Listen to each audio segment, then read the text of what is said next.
இந்த கோவில் இருக்க மூலவருக்கு அபிஷேகமே பண்ண மாட்டாங்கன்னு தெரியுமா? வாங்க நீங்க திருச்சியில் இருக்க சமயபுரம் கோயிலுக்கு போலாம் வாங்க. தமிழ்நாட்டிலே சக்தி வாய்ந்த அம்மனுங்கள இவங்களும் ஒருத்தங்க, சமயபுரம் மாரியம்மன். வாங்க எப்படின்னு சொல்லிட்டு கதை சொல்றேன். ஒரு ஃபேக்ட் சொல்லவா? ஸ்ரீரங்கம் ரங்கநாதரோட தங்கச்சி தான் சமயபுரம் மாரியம்மன். இது எத்தனை பேருக்கு தெரியும்? பல 100 வருஷத்துக்கு முன்னாடி ஸ்ரீரங்கத்துல தான் அம்மன் இருந்திருக்காங்க. அப்போ நெருப்பு குழம்பா இருந்திருக்காங்க. அந்த டைம்ல மழையும் பெய்யல.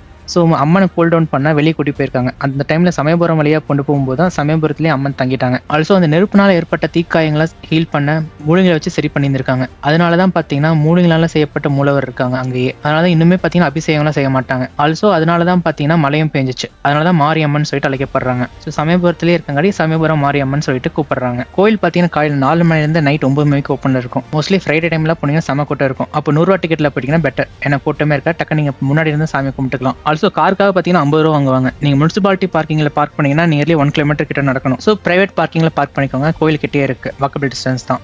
இந்த மாதிரி நிறைய தெரிஞ்சுக்க இந்த பேஜை ஃபாலோ பண்ணிக்கோங்க.